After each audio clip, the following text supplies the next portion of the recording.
నమస్తే, welcome to pen power news. నేను తరంగిణి. ముందుగా బులెటిన్ లో హెడ్లైన్స్ చూద్దాం.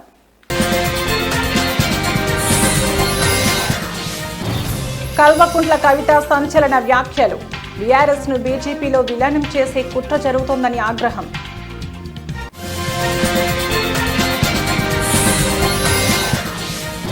మాజీ ఐపీఎస్ ప్రభాకర్ రావుకు సుప్రీంకోర్టులో ఊరట. ప్రభాకర్ రావుకు పాస్పోర్ట్ ఇవ్వాలని కోర్టు ఆదేశం.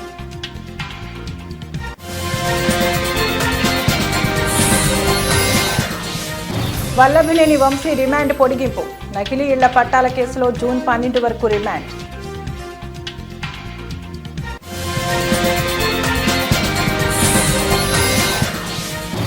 వాయుగుండంగా మారనున్న అల్పపీడనం. ఏపీకి తుఫాను ముప్పు.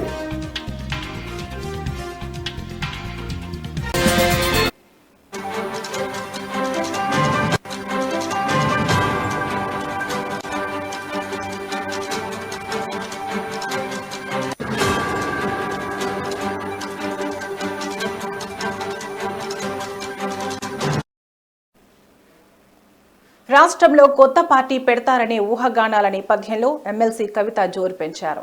బీఆర్ఎస్లోని అగ్రనేతలే టార్గెట్గా ఆమె విమర్శనాస్త్రాలు సంధించారు. ఇవాళ కవిత మీడియాతో చిట్చాట్తో మాట్లాడారు. దేశం బయట సోషల్ మీడియా, మొబైల్ ఫోన్లు పెట్టుకుని తనపై కొందరు కుట్రలు చేస్తున్నారని ఆరోపించారు. ఆ తెలివితేటలు ప్రతిపక్షాలపై చూపించాలని, తనపై కాదని హితవు పలికారు. తనకు నీతులు చెబుతున్న వాళ్లంతా రాష్ట్రంలో నీళ్ల వివాదంపై మాట్లాడితే బాగుంటుందని ధ్వజమెత్తారు. ట్విట్టర్లో ట్వీట్లు చేస్తే సరిపోదని, క్షేత్రస్థాయిలోకి వెళ్లి ఉద్యమాలు చేయాల్సిన అవసరం ఉందని కేటీఆర్ను ఉద్దేశించి కామెంట్ చేశారు. ఆడబిడ్డ మీద పెయిడ్ ఆర్టిస్టులతో మాట్లాడిస్తే ఏం రాదని, తాను అసలే మంచిదాన్ని కాదని, నోరు విప్పితే తట్టుకోలేరని స్ట్రాంగ్ వార్నింగ్ ఇచ్చారు. కేసీఆర్ను కొందరు తామే నడిపిస్తున్నామంటూ ఫోజులు కొడుతున్నారని, కేసీఆర్ను నడిపించేంత పెద్దోళ్లా మీరు అంటూ కవిత ఫైర్ అయ్యారు.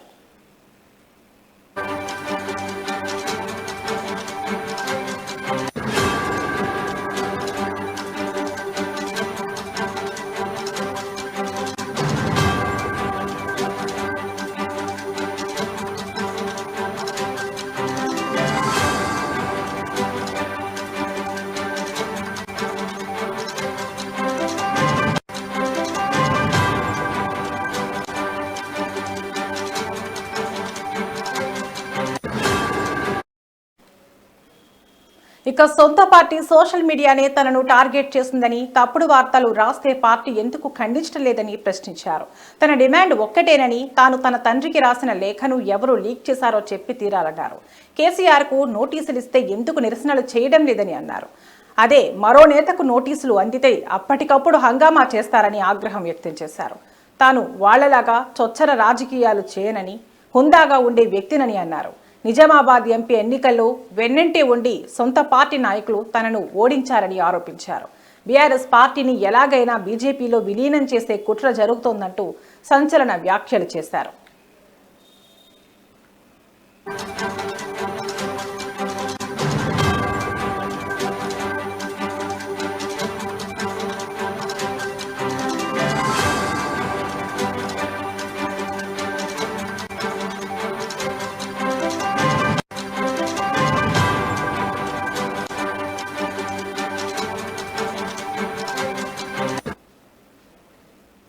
తాను జైల్లో ఉండగానే పార్టీని బీజేపీలో విలీనం చేసే కుట్ర జరిగిందని, అదే ప్రతిపాదనను తన వద్దకు తీసుకువస్తే విలీనం వద్దని చెప్పానని అన్నారు.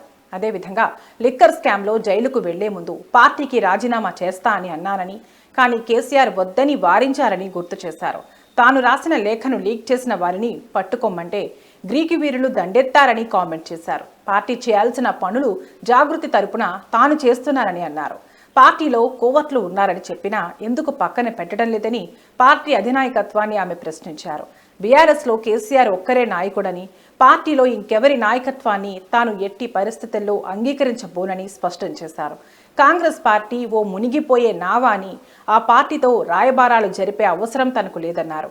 తనకు కేసీఆర్కు మధ్య దూరం పెంచే కుట్ర జరుగుతుందని అన్నారు.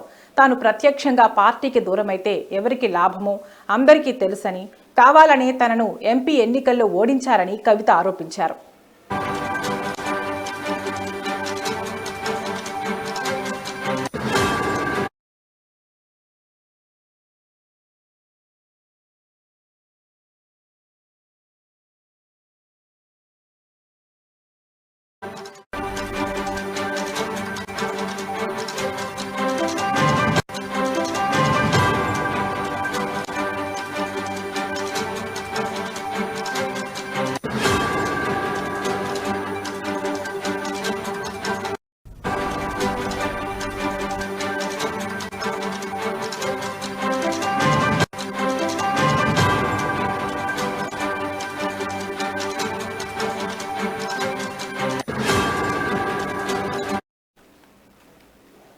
Breaking news.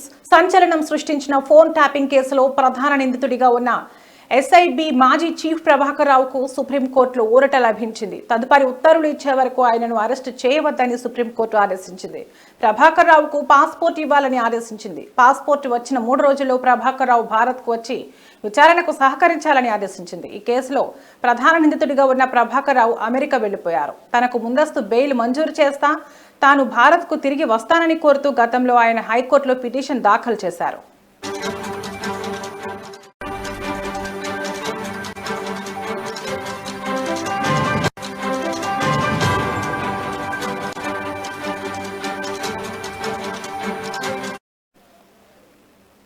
సుదీర్ఘ వాదనల తర్వాత ఆయనకు బెయిల్ ఇచ్చేందుకు మే 2వ తేదీన హైకోర్టు నిరాకరించింది. హైకోర్టు తీర్పును ప్రభాకర్ రావు మే 9వ తేదీన సుప్రీంకోర్టులో సవాల్ చేశారు. తనపై చేస్తున్న ఆరోపణలు అవాస్తవాలేనని, చికిత్స నిమిత్తమే అమెరికా వెళ్లానని కోర్టుకు వివరించారు. ముందస్తు బెయిల్ మంజూరు చేస్తే దేశానికి తిరిగి వస్తానని ఆయన తన పిటిషన్లో పేర్కొన్నారు. ఈ పిటిషన్పై ఇవాళ విచారణ జరిపిన సుప్రీంకోర్టు ఆయనపై కఠిన చర్యలు తీసుకోవద్దని ఆదేశిస్తూ తదుపరి విచారణ ఆగస్టు 5కి వాయిదా వేసింది.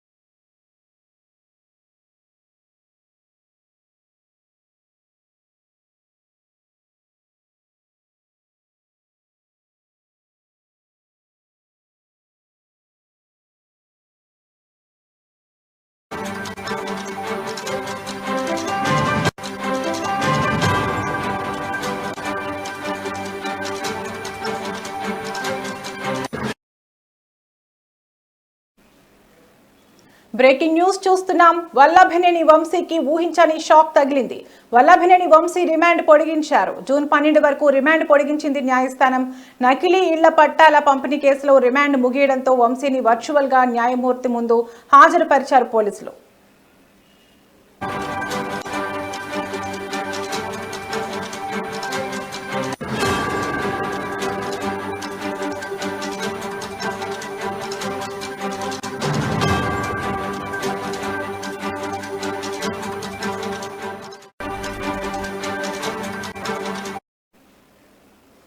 ఇదిలా ఉండగా నకిలీ ఇళ్ల పట్టాల పంపిణీ కేసులో వల్లభనేని వంశీని 2 రోజుల కస్టడీకి కోరారు హనుమాన్ జంక్షన్ పోలీసులు.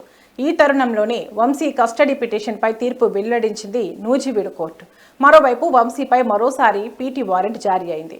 అక్రమ మైనింగ్ కేసులో పీటీ వారెంట్ గడువు ముగియడంతో మరోసారి దాఖలు చేశారు పోలీసులు. ఇదిలా ఉండగా వల్లభనేని వంశీ రిమాండ్ పొడిగించారు. జూన్ 12 వరకు రిమాండ్ పొడిగించింది న్యాయస్థానం.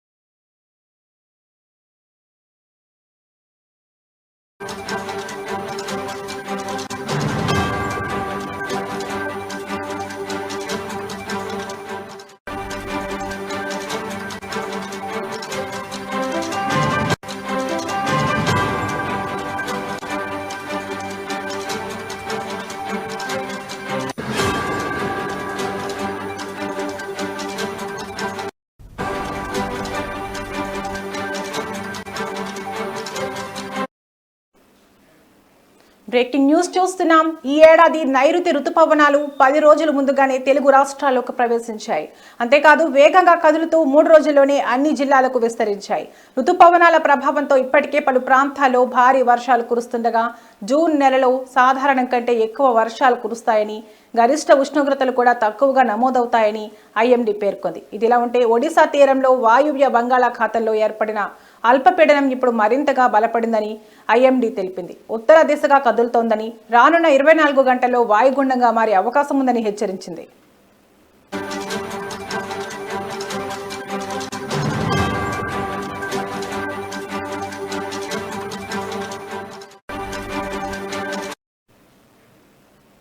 ఈ వాయుగుండం క్రమంగా తుఫానుగా మారే అవకాశాలున్నాయని వాతావరణ శాఖ తెలిపింది. దీని ప్రభావంతో ఒడిశా, ఉత్తరాంధ్ర జిల్లాల్లో భారీ వర్షాలు కురుస్తాయని వివరించింది. ఇప్పటికే అల్పపీడనం కారణంగా రాష్ట్రంలో చెదురుముదురు వర్షాలు పడుతున్నాయి. 2 రోజుల్లో కోస్తాంధ్ర తీరం వెంబడి 40 నుండి 50 కిలోమీటర్ల వేగంతో ఎదురుగాలులు వీస్తాయని హెచ్చరించింది. ఇవాళ శ్రీకాకుళం, విశాఖపట్నం, ఏలూరు, విజయనగరం, పార్వతీపురం, మన్యం, పల్నాడు, ప్రకాశం, కర్నూలు, నంద్యాల, శ్రీ సత్యసాయి, అల్లూరి సీతారామరాజు జిల్లాలో భారీ వర్షాలు కురిసే ఛాన్స్ ఉంది. ఈ నేపథ్యంలో ఏపీ విపత్తు నిర్వహణ సంస్థ ప్రజలను అప్రమత్తంగా ఉండాలని, వర్షాలు, వరదలు, పిడుగుల నుంచి జాగ్రత్తగా ఉండాలని సూచించింది.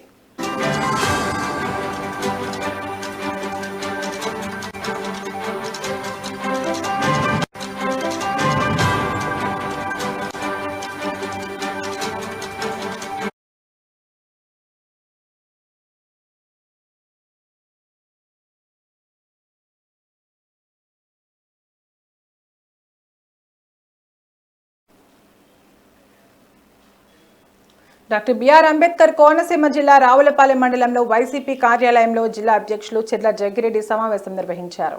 ఈ సందర్భంగా రాష్ట్రంలో కూటమి ప్రభుత్వం ఏర్పడి సుమారు సంవత్సర కాలం పూర్తయిన తరుణంలో వారు మహానాడు అనే కార్యక్రమం కడపలో ఏర్పాటు చేసుకున్నారని చెర్ల జగ్గిరెడ్డి అన్నారు.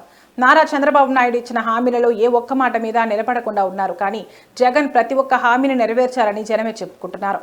మహానాడు కార్యక్రమం అనేది లోకేష్ కి డప్పు కొట్టే కార్యక్రమం అన్నారు. చంద్రబాబు నాయుడు ఈ 9-10 నెలల్లో సంపద సృష్టించిన దానికన్నా చేసినప్పుడే దానికి రెండింతలుగా ఉంది అన్నారు.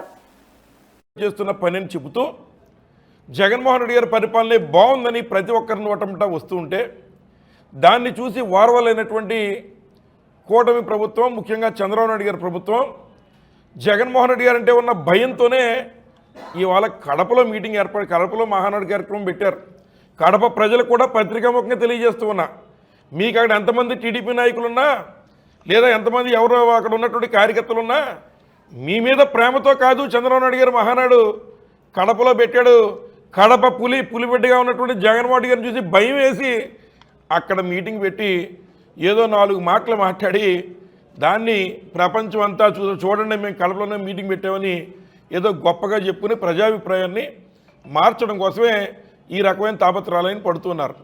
ముఖ్యంగా వారు మీటింగ్ పెట్టుకుంటే మేము కూడా ఇట్లా ప్రెస్ మీట్లు పెట్టి మేము ఖండించాం. కానీ ఏదైతే మరి కడపలో రాజశేఖర రెడ్డి గారి విగ్రహం ఉంటే ఆ విగ్రహం చుట్టూ మరి ఏదైతే వారి తెలుగుదేశం పార్టీ జెండాలు, ఫ్లెక్సీలు కట్టి వారికి ఉన్నటువంటి రాక్షసాధన ఆనందాన్ని చూసి ఈరోజు మేము ఈ పత్రిక నాగర్ కర్నూలు జిల్లా తెలకపల్లి మండల కేంద్రంలో నెహ్రూ చౌరస్తా దగ్గర స్వేరోస్ నాయకులు గురుకుల కార్యదర్శి అలుగు వర్షిణిని సస్పెండ్ చేయాలని ఆందోళన చేపట్టారు. ఈ కార్యక్రమంలో స్వేరోస్ ప్రధాన కార్యదర్శి రెడ్డపాకుల శివశంకర్ మాట్లాడుతూ గురుకుల కార్యదర్శి అలుగు వర్షిణి విద్యార్థులను టాయిలెట్లు కడగాల్సిందే, భోజనం విద్యార్థుల డైనింగ్ టేబుల్ మీదకి వస్తుందని మాట్లాడటం స్పష్టంగా కుల వివక్షని ఎత్తి చూపుతున్నారని ధ్వజమెత్తారు. గురుకులాల్లో శానిటైజర్ వర్కర్లను తొలగించి ఆ పనులను విద్యార్థులతో చేయించడం దుర్మార్గమని అన్నారు.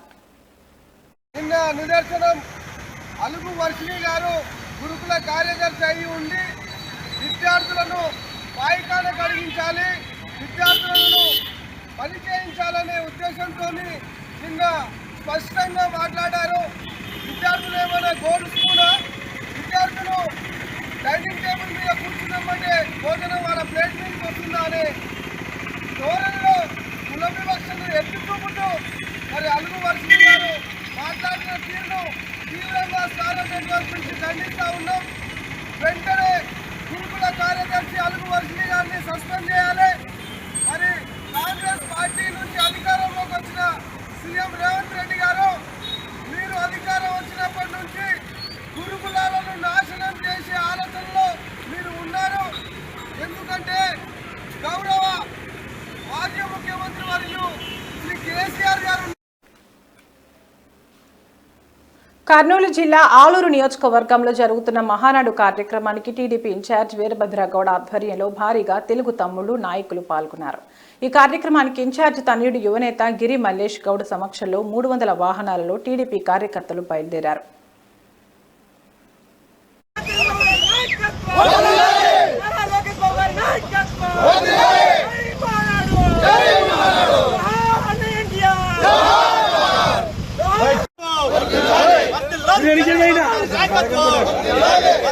లోకేష్ బాబు గారి నాయకత్వం, వర్ధిల్లాలి లోకేష్ బాబు గారి నాయకత్వం, వర్ధిల్లాలి వీరభద్ర గౌడ్ గారి నాయకత్వం, వర్ధిల్లాలి వీరభద్ర గౌడ్ గారి నాయకత్వం.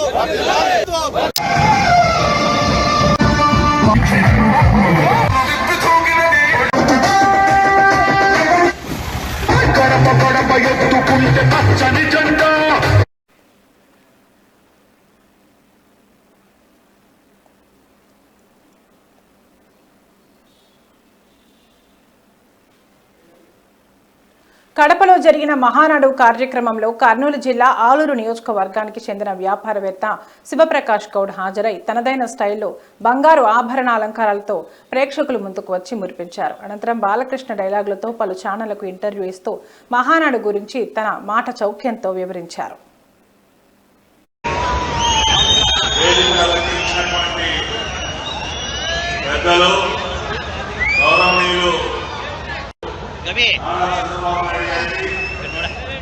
గౌరవ మంత్రివర్యులు జాతీయ పార్టీ ప్రధాన కార్యదర్శి ఆ విధంగా ఇచ్చిన మాటకి కట్టుబడి యువ నాయకులు చివరి ఈ మధ్యనే ఢిల్లీలో ఒక నెలకి ప్లాంట్ కూడా శ్రీ పద్మశ్రీ ఎన్టీ రామారావు గారు ఎక్కడో జన్మించి ఒక నటుడిగా ఎదిగి ఆ యొక్క నటనలో నాకు ఎంతో మరి పేరు ప్రఖ్యాతులు తీసుకొని వచ్చి తర్వాత వారు మరి ఈ యొక్క రాజకీయంలోకి వచ్చి కీర్తి విశాఖలో మళ్ళీ మన ఆంధ్రదేశమే కాదు, మన ఢిల్లీ కాదు, దేశం నలుమూలల నుంచి దాటి సప్త సముద్రాలు దాటి ఢిల్లీ నుంచి ఢిల్లీ వరకే కాకుండా ప్రపంచ ప్రఖ్యాతిలోని తెలుగు జాతిని పరిచయం చేసిన వ్యక్తి నందమూరి తారక రామారావు గారు. ఇంకొక విషయం చెప్పదలుచుకుంటే మరి నందమూరి తారక రామారావు గారు ఆయన పార్టీ పెట్టి 9 నెలల్లోనే మరి పార్టీ స్థాపించి తిరుమల శ్రీ వెంకటేశ్వర స్వామివారిని ప్రముఖ సినీ కథానాయకి శ్రీయా శరణ్ దర్శించుకున్నారు. గురువారం ఉదయం శ్రీవారిని సుప్రభాత సేవలో దర్శించుకుని మొక్కులు చెల్లించుకున్నారు. దర్శనానంతరం ఆలయ రంగనాయకుల మండపంలో వేద పండితుల వేద ఆశీర్వచనం అందించగా ఆలయ అధికారులు పట్టు వస్త్రంతో సత్కరించి తీర్థ ప్రసాదాలు అందజేశారు.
ఇవి ఇప్పటివరకున్న బులెటిన్ అప్డేట్స్. మరో బులెటిన్లో మళ్ళీ కలుద్దాం. నమస్తే.